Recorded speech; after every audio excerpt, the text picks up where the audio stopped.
One of the things that I discovered when I was going through detox, basically in my apartment, was that I had insomnia. I couldn't sleep at all for a very long time. And so I would just lay there and rest and then get up and go back to work. And it was strange because I was kind of fine. Yeah. It was a very surreal time for me. But sleeping patterns were off. Everything was off. Yeah. 2 decades of drug and alcohol use, the entire chemistry of my body was in just changing.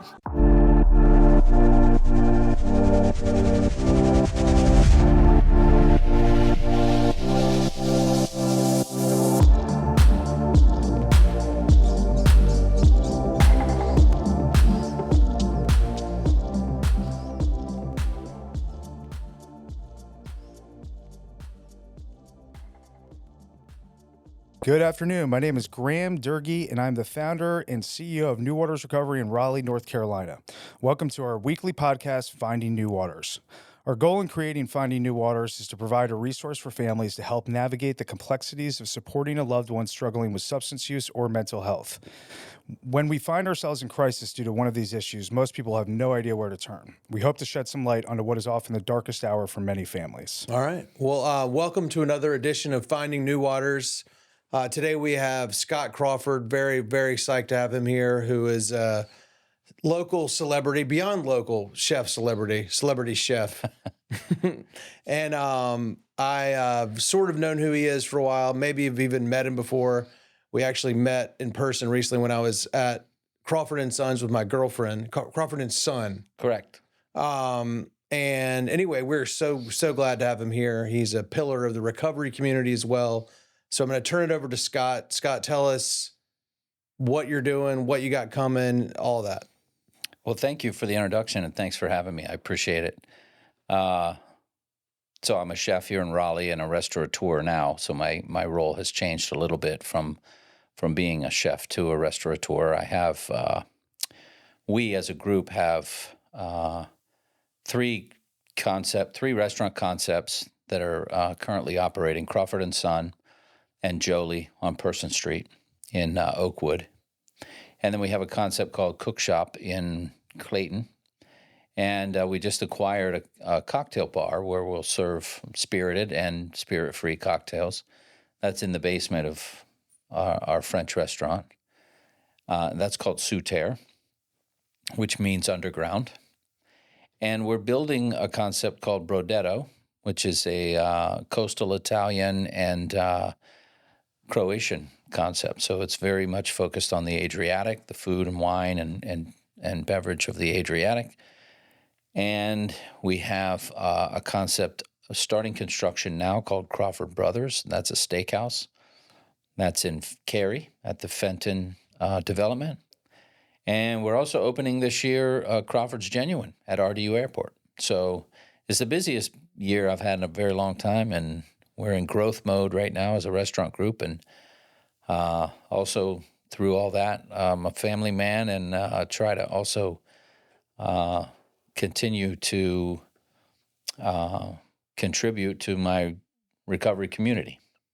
Cool. So, well, without having to go, telling your whole story here, I mean, give us a little bit, and then, basically, especially the what happened and how you got sober. Sure. Especially working in this industry, in the kitchen industry, restaurant industry. Yeah, I mean, I'll give you this sum it up pretty quickly. I started drinking and using at a very young age, 11 to be exact, and continued through adulthood, and was a very bad alcoholic and drug addict. And actually kind of chose the restaurant industry because I could function as an addict and an alcoholic within that environment. Interestingly enough, now I'm trying to change all that about the industry, but that was one of the reasons why I chose the industry. And then I just fell in love with the industry, found this talent that I had that I did not know I had in cooking. And fast forward, I'm in the industry, a good 10, 15 years, and I hit a hard wall.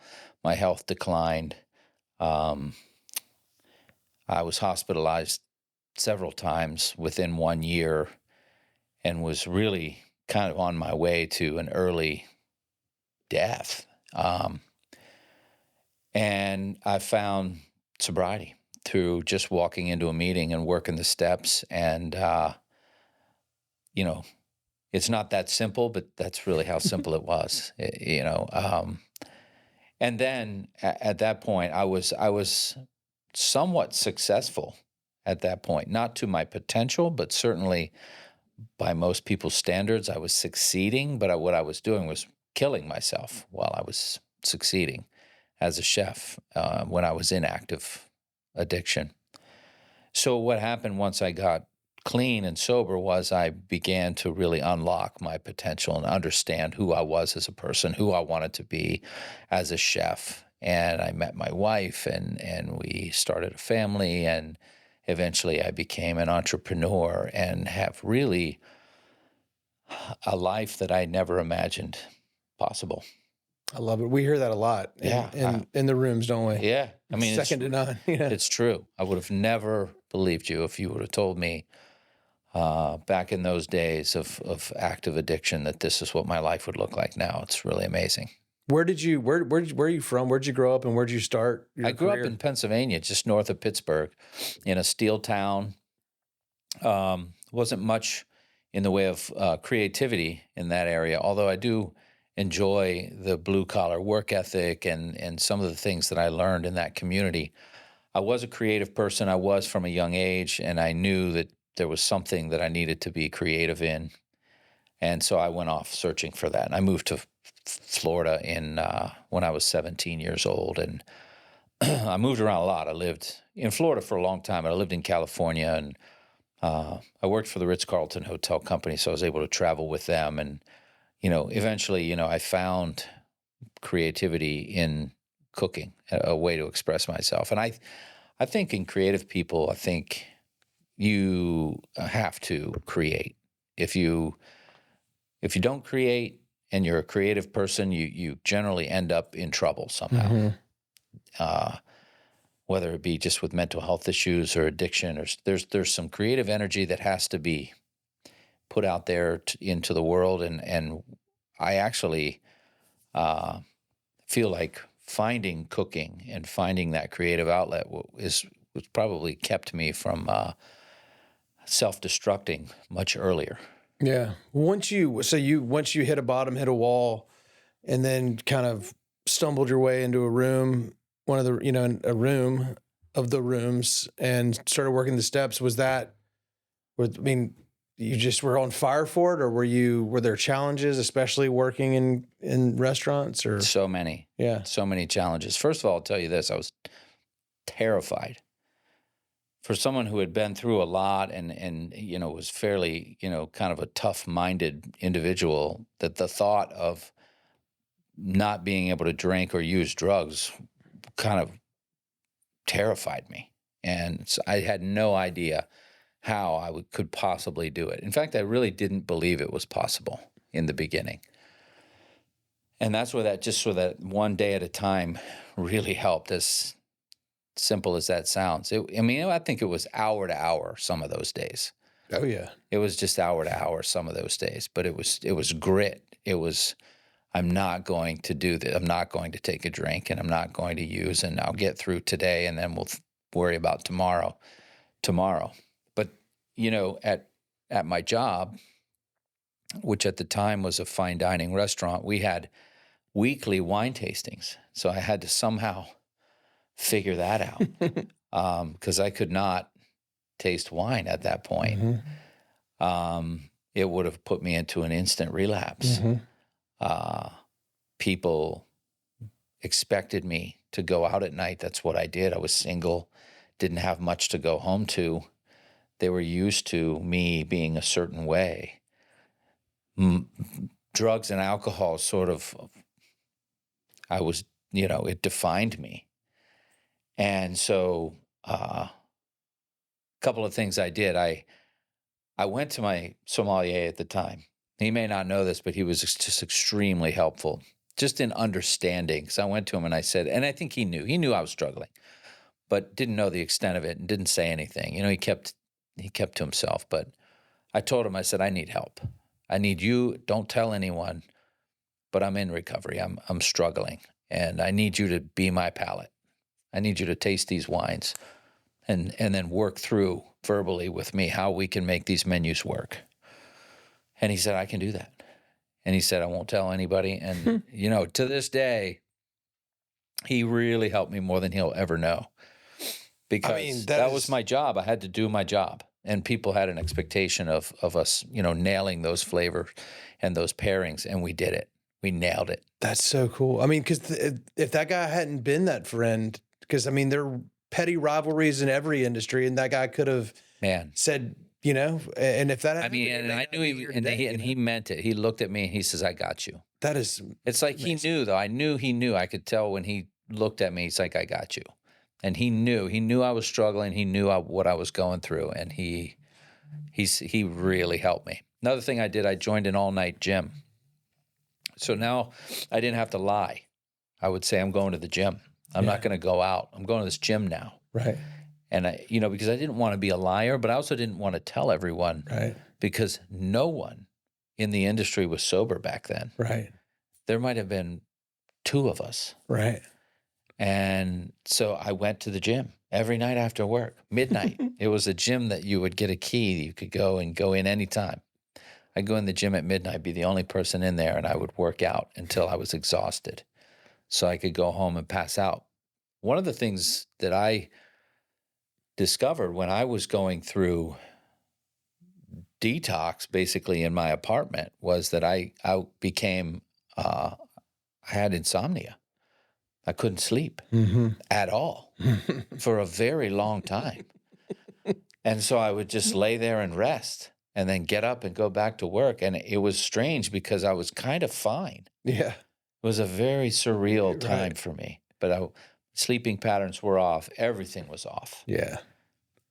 2 decades of drug and alcohol use, the entire chemistry of my body was in just changing. It was a very, very, very difficult time. Wow. What was your workout regimen like before sobriety? I always liked to work out, and I could fit it in, and I liked a morning run when I wasn't hungover. I liked exercise. Yeah. But obviously I didn't work out as much because I drank a lot and used a lot. And so when you said something a minute ago about being terrified of not being able to use and drink and like, what am I going to do with myself? And I remember I was in I did go to a treatment center. And I remember I was sitting there and I felt so good. I'd had a spiritual experience, and I was like, I'm done. But then I kind of briefly was overcome with fear. Now that I don't have drugs and alcohol, what am I going to do? Yeah. How am I going to go? How am I going to go to a nice restaurant? How am I going to go to a concert, a game, New York, New Orleans, Europe, go on a date, go to a comedy show? Like how am I going to do any of this? But then I thought, it took me about 30 seconds to realize, well, how did I do any of that before? Because I was so handcuffed by everything, you know? And to travel, I always had to think about, am I going to be able to bring what I need to bring with me? Am I going to be able to get what I need to get there? Yep. And I mean, and just everywhere I went, I was so, if nothing else, even if I wasn't actively, dealing with the logistics of drugs and alcohol and bars closing, especially at a concert, when they stopped serving at 9, I would be overcome with fear. But I was never able to be present, even with somebody when I had everything lined up. I was still always just kind of like thinking about the next place I needed to be, or and that's just no way to live. It's no way to live. Yeah. So what do you like? So you said nobody, maybe one other person you knew in the industry was sober back then. Like, what's different, and what are you seeing now in terms of people getting there? Well, so I remember I was ashamed, and that was something that I remember thinking about. Like, why am I ashamed that I'm getting sober? I was ashamed because I had a problem. Right. I was ashamed because only a small percentage of us end up with, the kind of problem that I had. Mm-hmm. And so through time and meetings and knowledge and understanding, I started to like myself and who I was, and not be ashamed of the fact that I was an alcoholic or a drug addict. And so that's one of the reasons why I come and do things like this, because I want to remove the shame. And I want people to understand if they have a problem or they're suffering, that they're not alone and that we talk about these things. And I want people to get help. And that shame kept me from getting help for a long time. And that fear of what will people think? Right. Isn't it so funny that we're terrified of what people are going to think by us admitting we have a problem and doing something about it? But what's more embarrassing, living the way Or you were getting living? arrested and going, like, I mean, just being a total degenerate versus living a spiritual, clean life. It makes no sense. It makes no sense. But that's the alcoholic or the drug addict mind. It doesn't make any sense. Exactly. And also, it's a lot less stressful. Oh my God. Living life, clean and well. Right. Looking in the rearview mirror all the time because you have drugs in the car, and seeing a cop and knowing, I work for the Ritz-Carlton Hotel Company. I am kind of high up in leadership in this company, and I'm going to jail Saturday night after work, and getting out on Monday and going back to work. And, it was a very stressful life. Yeah. And what I discovered was it's a lot less stressful to be honest about the fact that, hey, I have a problem and I'm getting help. Mm-hmm. There's no shame in that. There shouldn't be any shame in that. And so eventually I just sort of shed all that and became proud of the fact that I was getting help and that I'm trying to better myself. Yeah. Well, like I said at the beginning, I mean, you're not to, stroke your ego, but just as reality, people know who you are around here in North Carolina and beyond, and you're very open about your recovery. And one thing we talked about when we talked a couple of weeks ago was how we both agreed that early on when we saw celebrities who were sober open about it, it was very helpful, because the way I looked at it, and it sounds like you agree, was, if so-and-so, Trey Anastasio, for example, or trying to think of another, Robert Downey Jr. Right. These people have, endless resources.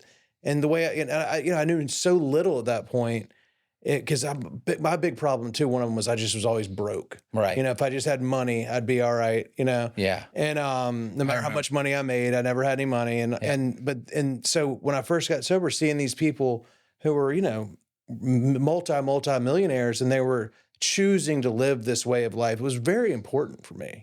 I agree. Same. Yeah. That they're not going to run out of money the way we did when we were using. Right. Eventually, we would run out of money because drugs are expensive. Yeah. And lawyers are expensive to get you out of trouble. Right. They're never going to run out of money, yet they're done with it. So all the money in the world isn't going to solve running out of cocaine on Saturday at, 4:00 in the morning. Right. Because the addict mind thinks, well, man, if I just had more money, I wouldn't have an issue. Exactly. Well, you see other people, rock stars, they have all the money in the world, and they're saying, okay, I can't do this life anymore. I need to get clean. Right. And at that point, I didn't understand this was more about a spiritual bankruptcy than just a financial bankruptcy. That's right.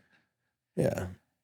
And then you see them living their lives, still being rock stars, still being who they are, only better at it now. Exactly. And that sounds like it's what happened with you. Yeah. Once, I don't want to speak for you, but it sounds like once you've started seeing some evidence, because, they tell us that other people often see it in us first. Sometimes we're like, I'm stuck, but other people see this progress. If the progress is just not drinking and using, that's progress. That's right. But especially when we start feeling it ourselves, and for me, I lost a bunch of weight in my first year and a half. And it was like, this outer representation of what was happening internally was important too, But one thing I wanted to ask you about too is the meeting you host is host the right word? You lend the space for, tell me about that.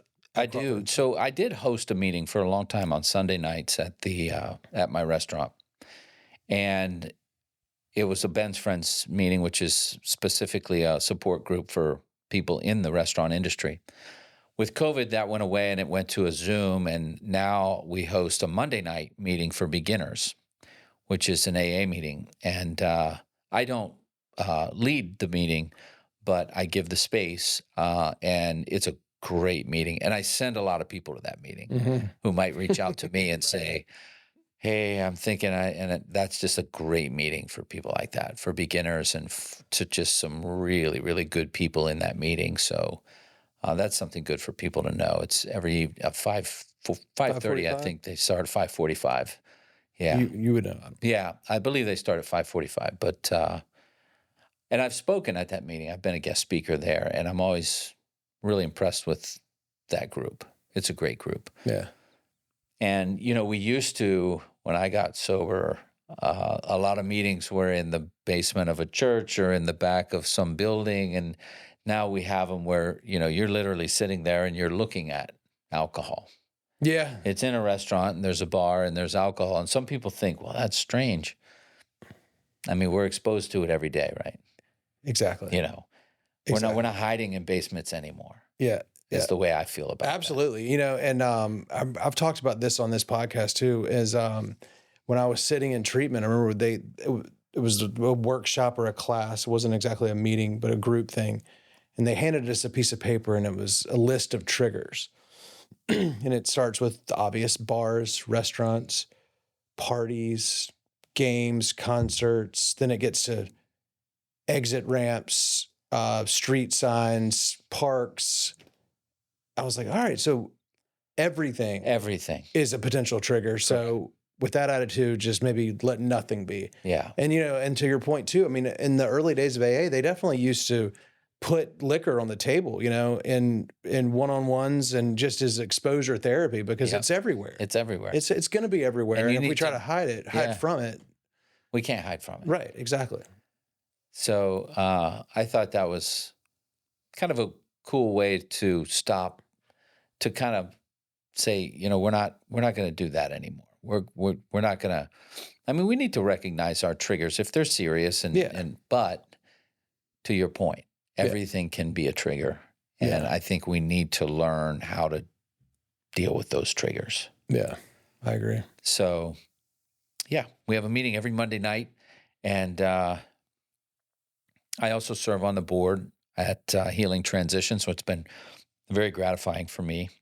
Healing Transitions does amazing work, and they continue to grow, and they continue to do incredible work in our community, and that's a great way for me to give back to my recovery community. I served on the Capital Campaign Committee, which helped in raising the money to double the size of the facility. And we're all very proud of that, because as a city grows, the population grows, and the percentage of population who need help grows, and we're growing with that. Yeah. So Healing Transitions is an amazing place. We have many of our staff have gone through Healing Transitions, and Thomas, who's on our leadership team, who worked there for 10 or 12 years. It's an amazing place. We just had Chris Budnick in here a couple of weeks ago. Oh, great. We're huge fans. Me too. And Chris has taught me a lot, and just someone I consider a friend, and just someone I learn from. And so you had him in here on the podcast. Yeah, That's sat great. right there. Yeah, he's great. Yeah. So now that it's a little bit more normalized in the culinary industry, how often are you seeing somebody who, have you seen a lot of people come to you for help, whether they work directly for you or just colleagues or people in other cities even? Yeah. People reach out, and I love that they do. I have friends all over the country who have reached out, and I became friends with them by them just saying, hey, I think I have a problem, and I want to get some help, and I have fears about it, and I have questions about it. Would you mind talking with me? And not only do I not mind, but I enjoy it. Yeah. Because I wish someone, when I got sober, people did. There were people in those rooms who said, Mm-hmm. you keep coming back here and we'll teach you Mm-hmm. how we do this. And I remember thinking, I want what that guy has. He has peace. Mm-hmm. He has wisdom. I want that. Yeah. I'm over here. I'm a mess. I want what that guy has. So I believed him and I came back and I learned from him. And I want people to know that we can do that within our industry because there are very specific challenges to being in the industry. And I'm willing to talk through those with anyone. Yeah. And it's not like I'm an expert, and what worked for me may not work for everyone, but I'm certainly always willing and able to share the things that worked for me and what I learned and different resources that are out there now that didn't used to exist. And it's great. Our industry is changing in a very positive way, in so many positive ways. It's becoming safer, more professional, far more gratifying. We're having less burnout because we're recognizing how to avoid these things. We're kind of obsessive people, food and beverage people, chefs. Mm-hmm. And so we'll burn ourselves out before we even realize it because we're obsessed with our work at times. Now we're getting better at watching out for each other, watching for those signs so that we can let each other know when there may be an issue. So in case we don't recognize it ourselves. Mm-hmm. And because we don't serve alcohol to our staff, so we don't consume alcohol as our team members don't consume alcohol. If they taste wine, they spit it. And we certainly study spirits and wine, but we don't consume alcohol the way the old school restaurant would, where after we close, everyone gets a beer and we close down and have a few drinks and then go down the street and get hammered. That's not what we encourage. What we encourage is rest and hydration and be fresh when you come in and enjoy your hobbies on your day off. And if you want to have some adult beverages, fine. But we're not going to reward you for hard work with adult beverages. We'll do family meal and how about a pay increase or something, instead of giving out, shift Sounds like a beers. total paradigm shift to me. If you were in the restaurant industry for any period of time, I definitely. remember.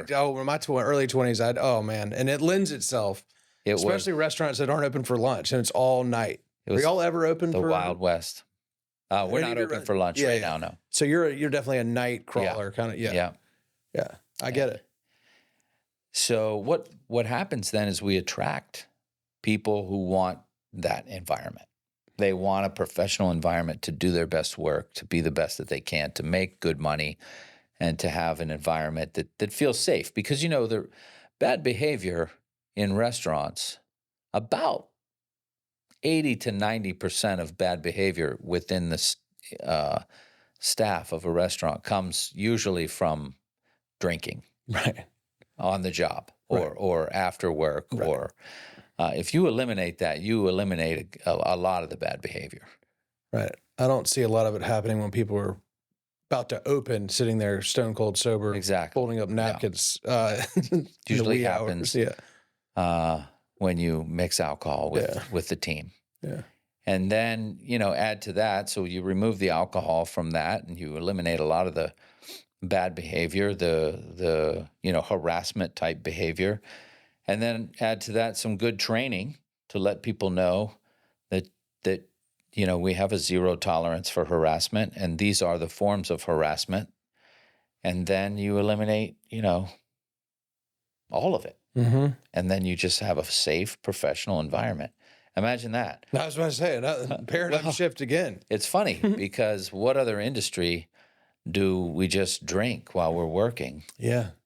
Besides ours? I don't even know. I'm sure there's either. Maybe Rockstar. Yeah. But that was the norm for 20 years of my career. Right.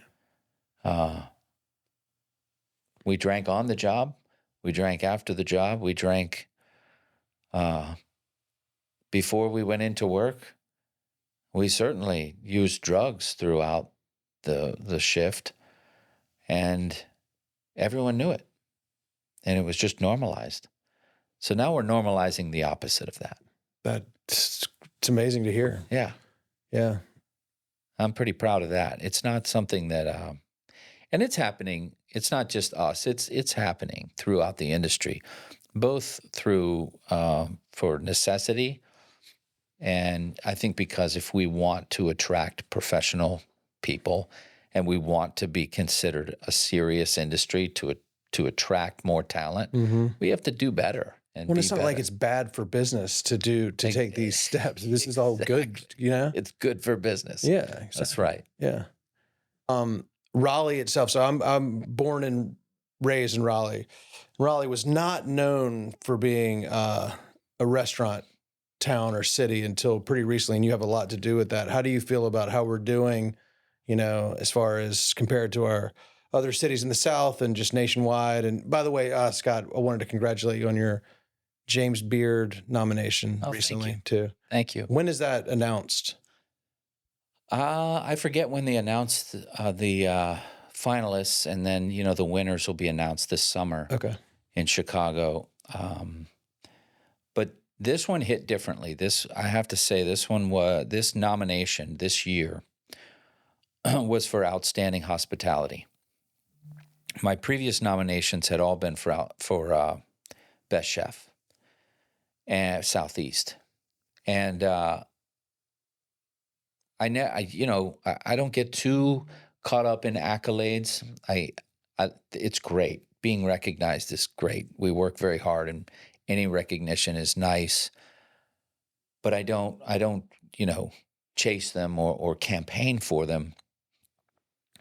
So when this came through, it was one, it was a surprise, and two, it really belonged to my team. Outstanding hospitality. I just felt from the moment I saw it, I felt good for y'all. They're recognizing the entire picture of what we're trying to create within our team. And I felt like that one was theirs. And it also speaks to where I'm at in my career right now. I want the people who are working for me to be recognized more than I want myself to be recognized. Recognition for the body of work that we're doing is great. And I think that outstanding hospitality encompasses all of that. It's like a best picture instead of a best director or best actor. Yeah, exactly. Right. I'm just an actor in the whole picture. And this was like best picture, which is for all of them. And they felt that. They all really felt it. So it really hit different. So thank you. I really appreciate it. And I'm excited for them this year. And it really meant something to them. Well, they run a tight ship. They do. They work extremely hard. And the most important thing to point out is we're not perfect by any stretch of the imagination, but we always come to work and try to be better than the previous day. All of my team does that. We come in and we try to be better than we were yesterday. So, and as far as Raleigh goes, I was attracted to Raleigh. There was a point where I almost returned to Charleston after a partnership that didn't work, and I had left luxury hotels, and so I was out in this entrepreneurship world, and I had a partnership that didn't work, and I had a really nice offer to return to Charleston. I had been there, and we looked at it pretty seriously, my wife and I. She's from there, and she said, we both agreed we should stay here. And there are lots of reasons for that, but what we liked about it was we're helping to form a food scene here that's not fully formed yet. It's on its way, and there are lots of characters, lots of players in that, but it feels good to be part of that, be part of helping form something. Whereas other cities like Atlanta or Charleston, they're more fully formed for sure. They evolve, but they're fully formed as what they are in the food scene world. And Raleigh just is emerging, and the energy is great about that. And the more each of us who are here, cooking, making restaurants or cocktail bars or whatever, the more we push, the more everyone else kind of pushes. Exactly. And we're seeing this sort of great energy, and the city's growing, and the economy's good here. So this is all a recipe for, what we want to do and to be a part of that. So it's been really cool to be a part of kind of helping that form. I still don't think we're fully formed. I agree. I think that it's fragmented, and there's some really great spots, but it doesn't really feel like that. I know what you mean. Some cities, it doesn't have to be a big city. I mean, Charleston's not a big city, but it definitely has a fully formed restaurant scene. No question about it. Right. And we're becoming that. You still have these nights where everything's popping, and no, it's true. And I'll tell you this. So when I was younger, and it was, coming off of an incredible service. It's such a high that you really can't just come down from that. And so it would be cocaine, alcohol until you run out, and then more alcohol until you pass out. Now, if I work all night in the kitchen and I'm high from the adrenaline, I can't just go to sleep. Yeah. And it kind of drives my wife a little nuts, because she's been at home, she's winding down, she's ready to go to bed, and I'm like, I'm gonna go have a cigar, you know, and I go in the garage and have a cigar, and I just can't instantly go to sleep from that. Do you keep what kind of hours do you keep in general?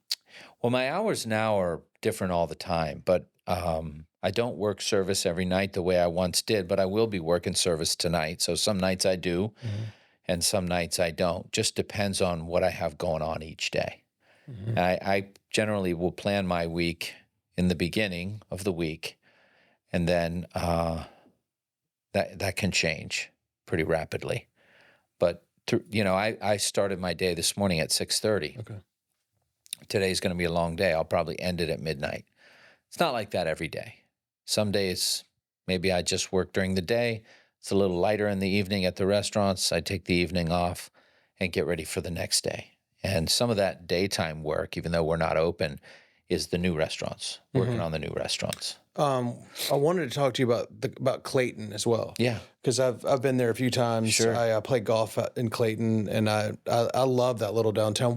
Tell me about how that came to be and how it's going. And I do like that downtown as well, and I was attracted to it right away. So during the pandemic, we were cooking food to go, and we sat down and decided on a style of food that we would cook that would be kind of like Crawford and Son, but more casual and more comforting, because we felt like that's what people needed in this time of stress and illness, that we would cook. We would nurture people, and we were incredibly busy for curbside. It wasn't like this thing that we did. I mean, we did it to stay busy, and there were some of us who just needed to work every day, so for our own mental health, myself included. I can't just stop working. I think I could get into some dark places pretty quickly. So we showed up every day, we cooked, and we sent the food home with people, and they loved us for it. And we cooked a lot of food to go. And we did food that was very comforting and it was very Crawford and Son, but more casual and more comforting, and leaned into Southern a little. And so we had this food that we thought was really cool. Wait, sorry, were you cooking? Where were you cooking? At Crawford and Son. Okay. This is how Cook Shop came to be. Okay. So after the pandemic, a friend of mine came to me and said he purchased a building on Main Street in Clayton. He'd like me to look at it. And what would you think of being in Clayton? And I said, well, we had this concept. We have this concept that we developed, and this food, and I really liked it and I enjoyed it. Might be kind of cool in Clayton. He agreed.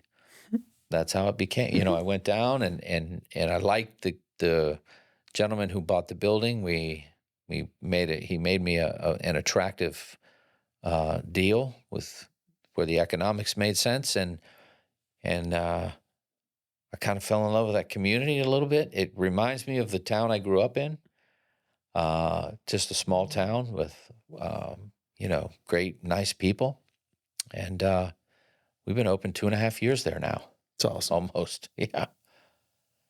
So it was just a chance we took. The concept developed sort of organically, and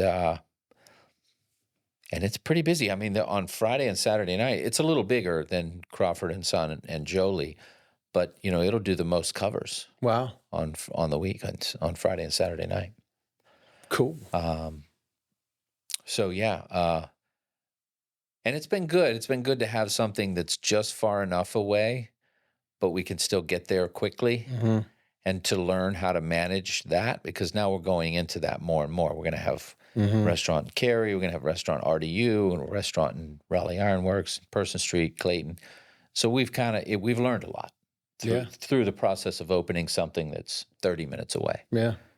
It's a nice little drive down there too. It is.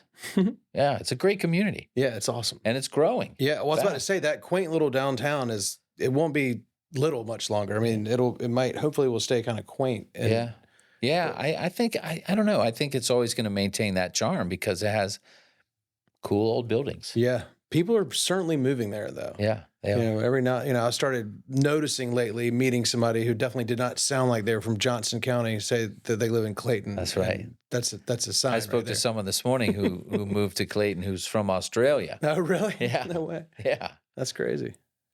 So cool. It's a growing community. It's been fun. Well, how do we find you and your restaurants? What's the best way for people to come to a Scott Crawford restaurant? Well, it's funny you say that because we're just about to launch a new Crawford hospitality website. Nice. And I think that'll be launched in the next week or so. And that will tell you all of our concepts and where they are and menus. And we've been working on this for a while. Crawford Hospitality is the umbrella company I started in 2016. But it's a lot more relevant now that we have all these concepts. Crawford Hospitality manages all of the concepts, and we'll be rolling that website out in the next week or so. Oh, wow. So really and truly coming soon. Yeah, we've been working on it for a long time. And when do you project the RDU to open? If it gets on RDU time? is slated to open in May. Oh, wow. All right. So coming. And I take when people tell me a date, I take them at their word. And I don't know if there'll be delays, Right. There are delays a lot in opening restaurants, but, RDU has been great to work with, and they're managing the construction. And, we did the design together. The process was a lot of fun. I learned a lot, and they're great people. They're great people to work with. And so they're saying they're going to be finished and being so that we can open around the first week of May. Nice. Cool. So I'll be there Monday to check out the construction where it's at now, and meet with my team on critical path for opening. And that's a licensing agreement where I'm also a partner. So I have a lot more involvement than what people might think.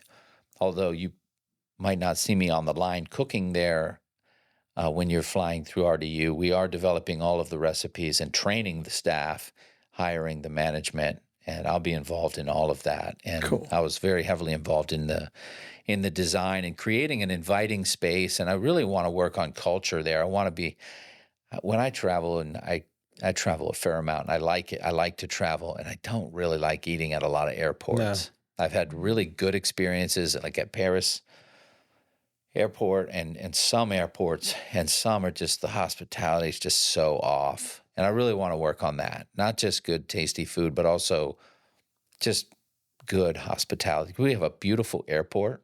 Yeah. And when we need delicious food, and we need great hospitality there. So we're going to work on that really hard. That's very encouraging to hear. I'm glad to hear that. Not that I thought so, but that you're not just putting your name on it. That's really cool. Yeah. I'll tell you, as somebody who's, like I said, born and raised in Raleigh, and I always love signs of Raleigh's growth and maturation. And when I saw that, just the boarded up sign that your restaurant would be coming to the airport, I was like, here, another sign of us growing up. I love it. Well, and it wasn't, like, to your point, it wasn't one of those things where I just said, well, yeah, let me slap my name on something. That wasn't it at all. In fact, I really liked their vision when they came to me for our airport. And we need, I think, a good representation at the airport for what you might experience in Raleigh. And that's the way we felt about it. And also we had this conversation, my wife and I and others in our group. Either we do it or a corporation's going to come in and do it. Exactly. Some big, national brand will be happy to take that space. Yeah. But it's being offered to us. That's so cool. So we can do it or someone else can do it, and we can try to do it just a little better. I'm sure it'll be challenging, and I'm sure, they're very busy restaurants, so it won't be without its challenges. But I think if we work really hard, we can create something special, and we'll have an airport with, food and beverage that we can be proud of.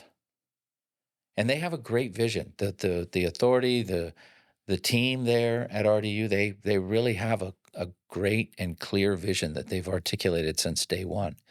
So how long has this been in the works? Pre-pandemic, I started talks with them. So I think I started talking with them in 2019. Okay. And these things take time. Sure. We had to do a bid, and it wasn't just like, hey, do you want to be in the airport? Mm-hmm. We had to do a bid like everyone else and make sure that they liked what we wanted to do. Mm-hmm. And it was quite a long process, which of course was paused during the pandemic. Sure. We paused everything for a while, but then we came back strong. Yeah. We came out of the pandemic poised for growth, and it's happening. A lot of it's happening this year. Good for you, man. It's a big growth year, and so it's uncomfortable, and it's scary, and it's invigorating and inspiring, and all of the things. It's awesome. Yeah. Cool. Well, hey, man, we can't thank you enough for coming in today. Thanks for having me. Seriously, this has been amazing. I truly Thank appreciate it. you so much. Anytime. All right, man. We'll see you soon. All right.